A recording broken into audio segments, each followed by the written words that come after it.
हमारे जीवन को, हमारे त्योहारों को, हमारा जो एक सामाजिक ढांचा है उसको बनाती है। हम एक समय पर फसलें बोते हैं, उसे एक समय पर काटते हैं, उन फसलों के आधार पर हमारे त्यौहार होते हैं।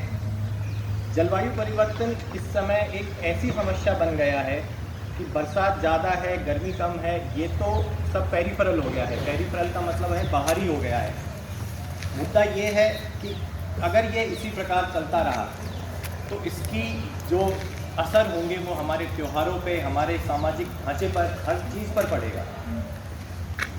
जलवायु परिवर्तन ऐसा नहीं है पहली बार हो रहा है। जलवायु परिवर्तन होता रहा है लाखों सालों से, करोड़ों सालों से। समय समय पर जलवायु बदली है, नई जातियाँ उत्पन्न हुई हैं, उनका अंत हुआ है, उसकी जगह वापस फिर नई प्रजातियों ने जन्म लिया है। मनुष्य इस धरती पर तकरीबन 50,000 साल से है। धरती करीब 3 से 4 अरब साल पुरानी है, हम 50,000 साल पुराने हैं। परंतु पिछले 50,000 सालों से धरती का जो जलवायु है, धरती का जो मौसम है, वो लगभग एक सा ही रहा है और हम उसी के साथ हम बड़े हुए हैं। हमारी जो सभ्यता है वो बड़ी हुई है।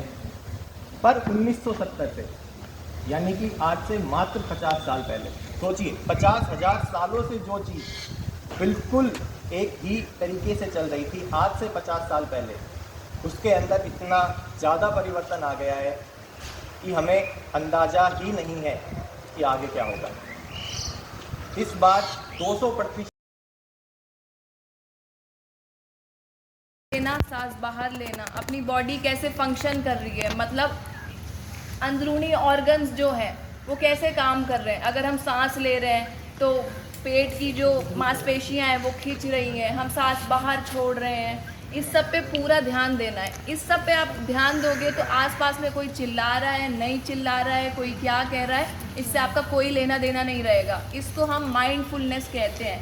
मतलब जो आप काम कर रहे हो वो अभी कर रहे हो और उसी पे फोकस करना है और बाकी चीज़ों पे फोकस नहीं करना है। अगर एक चैप्टर पढ़ रहे हो तो पूरा ध्यान उस चैप्टर पढ़ने पे होना चाहिए। टीवी देखने या मम्मी क्या कह रही है या दोस्त क्या कह रहा है या कोई आपके बारे में क्या सोचेगा, इस पे आपका ध्यान नहीं होना चाहिए। जो प्रेजेंट में चल रहा है उस पे होना चाहिए। इसको माइंडफुलनेस कहते हैं।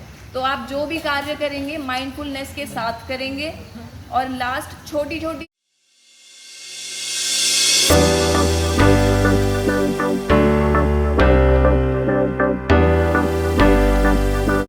क्योंकि ये बच्चा सीएस की तैयारी कर रहा है, यूपीएससी की तैयारी कर रहा है, जिसकी तैयारी के बाद आप जानते हैं बहुत अच्छी उच्चतम सीमा के ऊपर, उच्चतम पदों के ऊपर हम लोग पहुंचते हैं। इसी परीक्षा से कलेक्टर बनते हैं, एसपी बनते हैं और ऊंचे के पदों पे जाते हैं। भारतीय प्रशासनिक सेवा के जितने भी पद हैं वो यहीं से व्यक्ति निकलते हैं, सेलेक्ट होते हैं और आगे बढ़ते हैं।